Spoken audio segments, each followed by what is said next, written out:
Let's talk about Tony's transformations. Hello, this is Movie and TV Chat. This is Liz.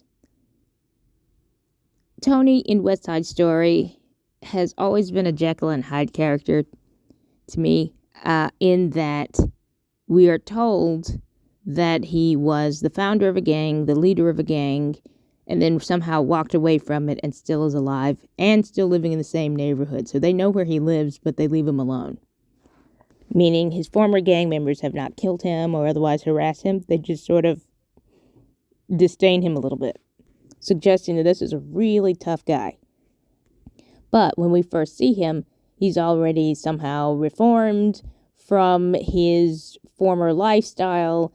He's now trying to be a productive citizen by having a job, whereas his former gang prided themselves in not having jobs or any sort of productive industry whatsoever, or, building their own business. Nothing. They did not work at all. They just menaced children on the playground and shopkeepers.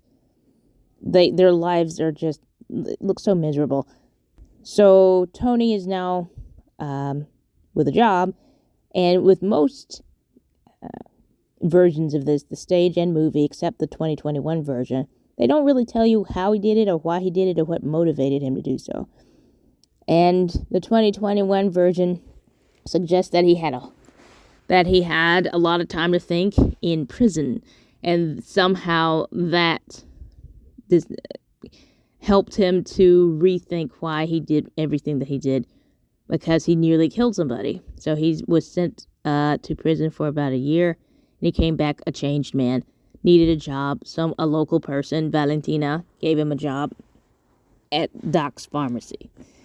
And she's sort of his mentor now.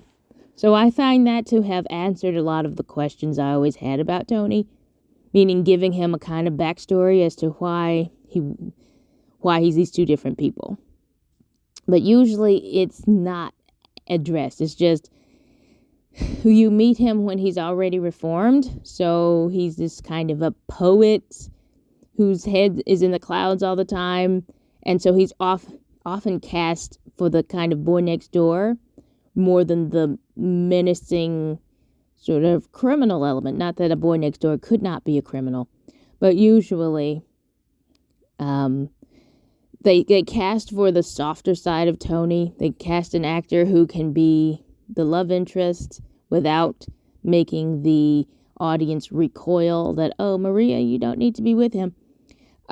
So this is in the 2021 version, perhaps the first time I've seen some kind of menace enough referred to, so that when he finally does kill somebody, it's coming from somewhere. It's just not coming out of nowhere. Usually, we're just supposed to assume that if he's ever been part of a gang, then he's just ready to kill. Okay, then how did he get out of that type of thinking?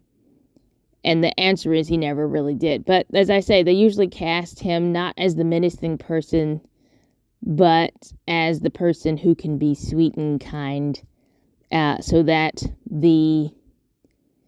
because he has to spend most of the movie and the stage show in the mode of being sweet and kind, so that we can have the love story and not feel like, okay, you're in danger, kid, because she really is in danger. Maria, you're in danger. Run away from this guy.